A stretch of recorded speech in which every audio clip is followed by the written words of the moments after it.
This is the first big electoral test of the second Trump administration, and it is upon us. It's here. Voters are lining up today from coast to coast, like at this polling location in New York City, where voters will choose their next mayor.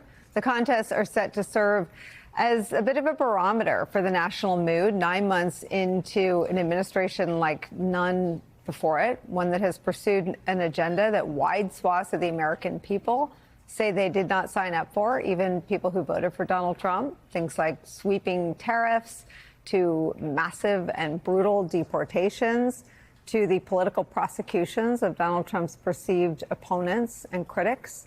Of course, every vote, every ballot in every state is of vital importance. But those cast in the state of California today on what has been called Proposition 50 stand to be felt from coast to coast, from that state's Sugarloaf Island in the west across the heartland to the easternmost lighthouse in Maine.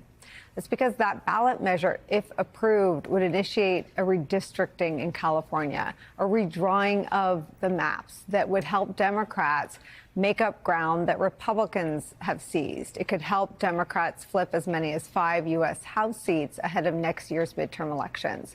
It is the response to what Republicans, at the behest of Donald Trump, started in Texas earlier this year.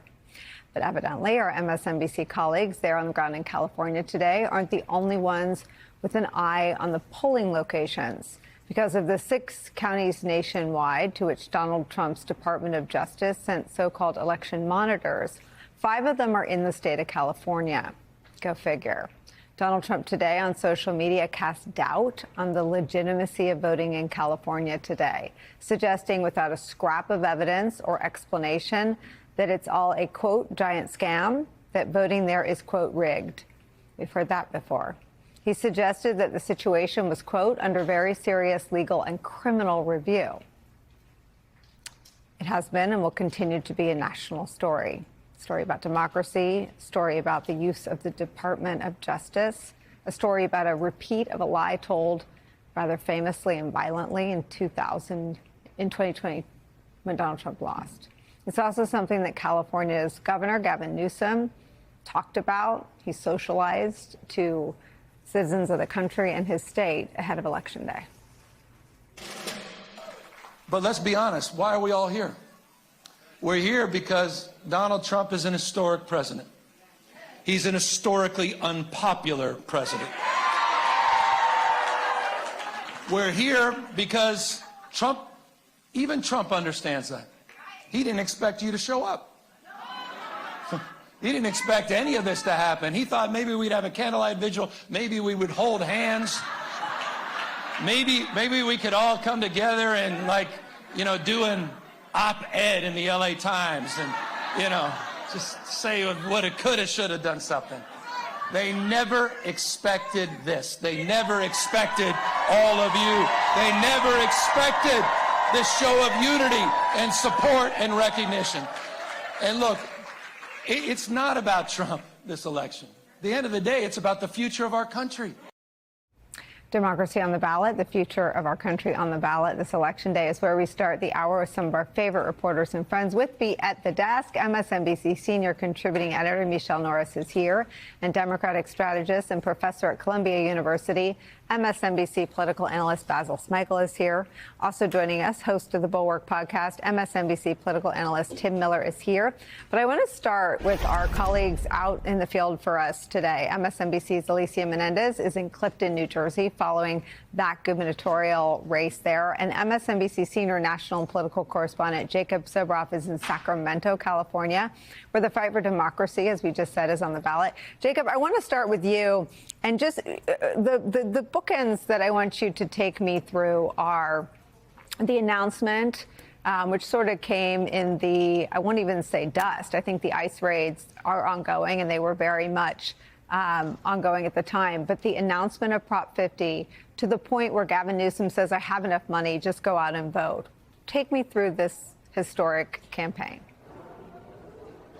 Let me just start by saying, Nicole, happy Tuesday after the first Monday in November. This is this is a happy day, and I'm so happy to be here with you and join you for yet another election day. And it's going to be an extraordinary night here as we watch play out. Literally, I think that it is not an exaggeration to say, we always say it's the front lines of democracy, but this is exactly what this election is about. And you know, California historically, and I should tell you where I am. I'm in Sacramento. This is the California Museum. This is one of many polling places. And let me quickly just give you a little look at what's happening in here, and then I'll talk to you, and then I want to show you outside, because there are a lot of people here, whether or not people expected people to show up and vote in person, including the President of the United States. So come take a look at this real quick. This is the vote in person situation here, and people have been trickling in here at a steady state all day long. And then let me show you over here, because of course we have vote by mail. I voted by mail today. Excuse me, everybody gets a vote by mail ballot, and you have the opportunity to bring it in person. This is the vote by mail box. So people are coming in, they're dropping off their vote by mail ballots if they don't want to vote in person. And that's the way that this process is going. There is only one question on the ballot in Los Angeles County, where I voted this morning, here in Sacramento County, and that is whether or not you want to redraw the congressional district lines here in the state of California to potentially swing 5 districts in the direction of the Democrats in response to what Governor Gavin Newsom says is the partisan gerrymandering and redistricting happening all around this country. And California historically has been a place, let me show you the lines while we talk. California has historically been a place where independent redistricting was important. The former governor of California, Arnold Schwarzenegger, made it a huge priority of his tenure inside this government. And check this out, Nicole, as we come outside, there are people here. There are a lot of people here. And Donald Trump was saying that this is going to be a vote by mail ballot. Let's actually walk the line. I'll talk to you as I go. How are you guys? How are you doing? Oh my God. Wait, hold on. What's up? Hi, I'm so excited to vote. It's giving election day. It's giving election day? It's giving election day. At Prop 50, there's only one item on the ballot. What is it? Why are you here? What's the motivating factor? No, it's giving yes on Prop 50. It's giving hot people vote yes on Prop 50. And why? Voting yes on Prop 50? I'm on the air. I can't tell you what I'm voting about, but why are you here? Why'd you decide to come out today? I'm voting to save democracy. I'm voting for Prop 50. Vote yes. What's your name? Carlos. Carlos Jacob. Nice to meet you. And your name? Zen. Zen. Nice to meet you. Nice to meet you. So, Nicole, let's walk. I'm going to show you. But that's what this is about. This is about democracy. And so everything that was happening in California, this holy grail of California politics, which is the Independent Redistricting Commission, Gavin Newsom decided that it was time to counterpunch first Texas and now other states, as Donald Trump has talked about what he wants to do in this country. And when you watch look at this, check this out. I mean, they're still here. They keep going. Wow. When you watch the commercials, when you watch the advertisements that are on the air here in California, and I see them almost every day, it's not just about the redrawing, obviously, of the congressional district lines. You are seeing videos of the ICE raids. You are seeing other consequential policies of the Trump administration, because it is about ultimately the direction that this country is going to take. And if even my son, 9 years old, has been watching, and I asked him, I said, do you understand when you see the commercials online or on YouTube or on television? He said, it's about making sure we have fair and equal representation. And that message, I think, has come through very clearly here. And so you're right. Gavin Newsom has said, I don't need any more money. We have raised so much money. We are outraised by orders of magnitude, the Republicans, where he feels like they're in a good position tonight. And that's why we're here in Sacramento, because I think ultimately we may see him tonight. I'm going to try to find some time with him. But look, it goes on and on. Anybody else want to just say why they're in line today? We're live on MSNBC. What's up? How are you? What's your name? My name is Darren. It's nice to meet you. I'm here to vote. And why'd you come out to vote for Prop 50 if we're against? I came to vote because I believe that our democracy is at stake right now, based on what's been happening in Texas and other states. So you're watching that closely. Yeah, this is not your election. I mean, normally, people don't show up for this. This is a line that wraps around the block here in the downtown Sacramento area in the middle of the day.